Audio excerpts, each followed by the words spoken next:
Hey, what's up guys? This is Anthony from Anthony's Customs, and for this video I want to show you the Play Arts Kai Mass Effect 3 Commander Shepard figure. I'm out of breath because I was just setting up my lighting, but anyway, let's get into it.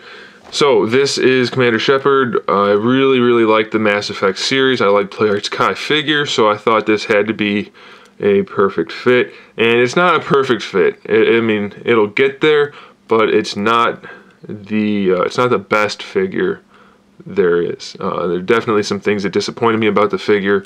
It is good overall, but there are definitely some problems. First thing to note is the height. He's under 9 inches tall, and Dante and Virgil are 10 or just over 10 inches tall, so he's missing a whole inch of height, which is a lot for a figure. That's a big difference.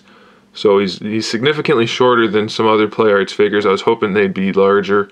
I guess they probably did that because Garrus had to be taller than Shepard, but even Garrus is a little bit short. So we'll get to Garrus in a minute, but let's talk about Shepard. Accessory-wise, he comes with the Omni Blade, which is done fairly well. It's orange translucent. It has some shading on it with some white paint on there.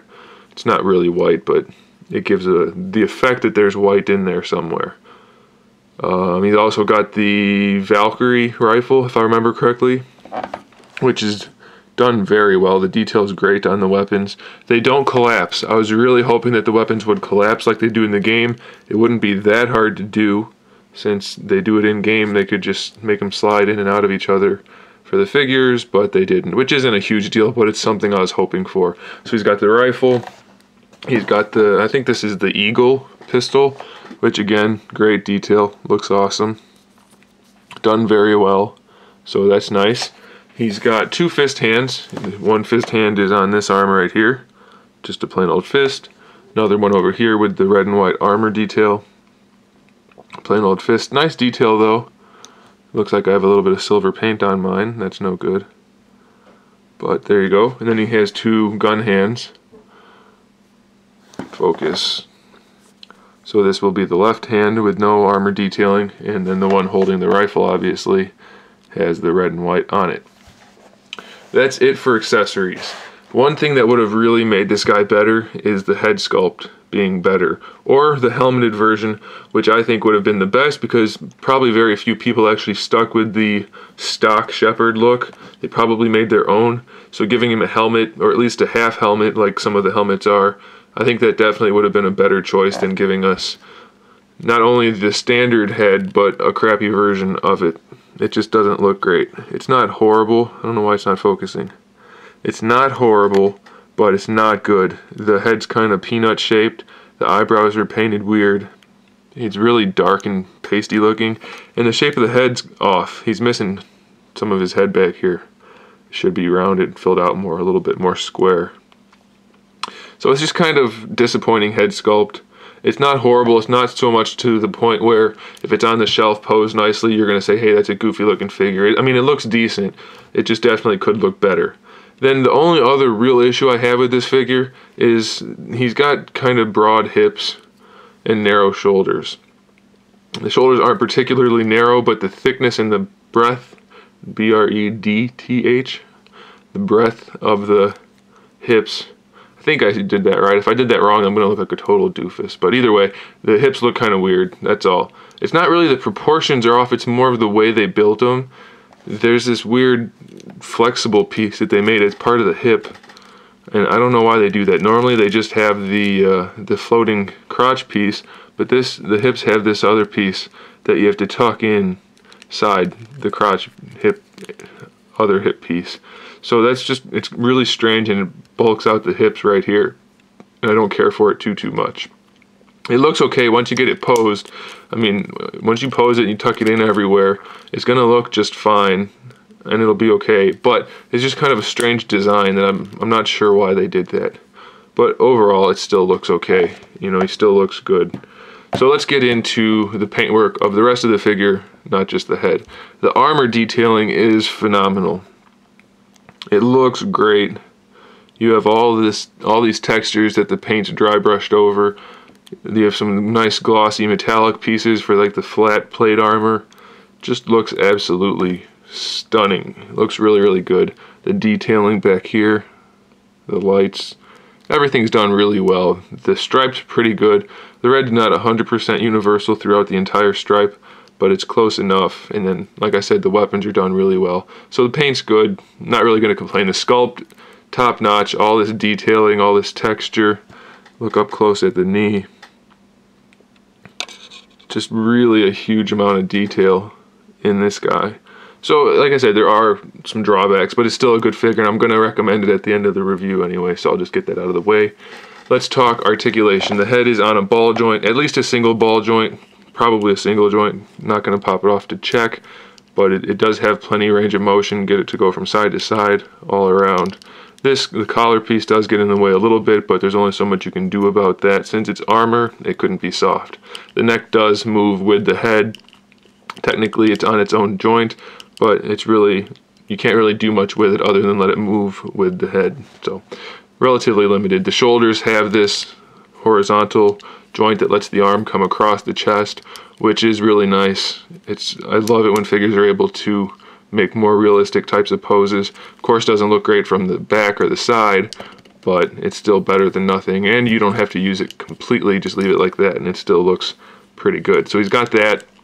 Then the shoulder itself is connected to that piece with a ball peg. I don't know if you can see in there, but so the ball peg does move around a little bit on this piece. The shoulder kind of moves around that ball peg, and then that ball peg is connected to the ball disc like Marvel Legends or anything else, although this shoulder armor blocks that from being particularly useful. You get a little bit out of it here and there, but it's fairly limited depending on how you do it. You can get a little more out of it in some positions, but others not so much. It has a bicep swivel right there. Standard elbow joint with a ball disc, so it rotates in the bicep and in the forearm, and then it's ratcheted in the middle. Same joint is in the wrist. I'll try to pop that off for you. Be very careful with these. The wrists are super tight, and they do tend to break. So wiggle it as you pull, and don't just yank on it. Come on. I really don't like the way that has to go on that way. You have to slide it on and then put the wrist on over it. So it's really kind of tricky. But that's the peg you have for the wrist. And you can see the joint articulation there too. Let's go ahead and not use that. Let's put this on. Really tight peg hole, but it does work. And the hands hold the guns really well, as you can see on this hand. It really fits nicely, so that's pretty good. You're not going to be able to get the guns in very easily without heating the hands up. You can pry the fingers apart, but that's always risky because it could break, so be careful. The torso articulation, at least a single ball peg, maybe two. As much motion is in there, it could be double-ended, but either way, you have the full range of motion. Plenty range of motion there, so, and really no matter how you do it, it looks good. Of course, if you pull up the lower torso, eventually you can see inside the guts there, but they did a really good job with this upper torso. The lower torso has a ball peg that goes into the abdomen, and then it's kind of like an upside down T for the hips. So this is a ball peg for the torso, the lower part, so that rotates on the ball peg, and it does move pretty much however you want. So you have a really good range of motion for that, even side to side. The floating hips, this piece works well only if these pieces are in place. If these aren't in place properly, then it doesn't sit right. It'll come down too far, and you can see inside the guts there. So that's really just a weird design. I don't know why they added this extra piece. It's just kind of strange. But once you get it posed, it does work fairly well. So I'm not going to complain too much about it. I don't want to harp on it. It's just something to take note of. So the hips do work regular, otherwise they have ratchets to go in and out, side to side, and then forward and back. Oh, it's not ratcheted. Okay, I take it back. This one's not ratcheted. Maybe it's supposed to be. All the others are. Maybe just not the Mass Effect ones. I don't know. They changed so many little things on these guys, so apparently it's not ratcheted this way. It's only ratcheted this way. And then you have the thigh swivel built into that. So the hips are just kind of weird on the Mass Effect figures. Garrus is not nearly as bad. He's a lot more straightforward. but Shepard is kind of odd in the hip region. Okay, so the knees then are just double jointed like always. I suggest for this guy you only use the one joint. You decide which one. It looks pretty awkward no matter how you do it, just the way it's built. So maybe a combination of the two. I don't know, you decide. Don't bend his knees that much maybe, or maybe just do it a little bit. Yeah, it's just gonna look weird no matter what you do. So the knees are still weird as is usual.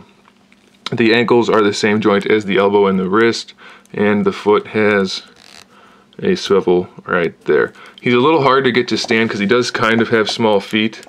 And here's one problem. A lot of people like ratcheted joints. They're more durable, they say, and that sort of thing. And sometimes that's true, but the ratcheted joints also do pose a problem when it comes to posing, no pun intended. When you have a ratcheted joint, you only have certain locations you can put the limb. You can't get it just where you need it. You can only rely on the ratchets. So it's sometimes hard to get the feet to line up at the right angle and to get him to stand properly. It's not too big of a deal, but it's something to note. He doesn't have any trouble holding his weapons, by the way. Although, since he has the trigger finger, it's going to look a little weird. You're going to have to pry the other parts of the fingers open just a little bit to get him to hold it properly, but he can hold the weapons just fine if you take the time to do it. So overall, it's a good figure, and I recommend it if you're a Mass Effect fan, but it's not going to blow you away. The head sculpt is a little off, and there are just a couple issues throughout. The shoulder armor, I forgot to mention, it does have a little bit of articulation just to keep it from busting if you maybe push it against the top part of the armor too much or something.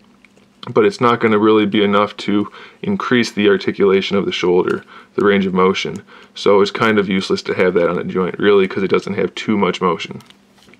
So, is it a great figure? Maybe not great. It's really good with some faults. Let's just put it that way. So there he is. Thanks for watching, guys. Stay tuned for the Garrus review, and I'll have Ashley coming up sometime after that, hopefully. And stay tuned for some other good stuff. In the meantime, keep collecting.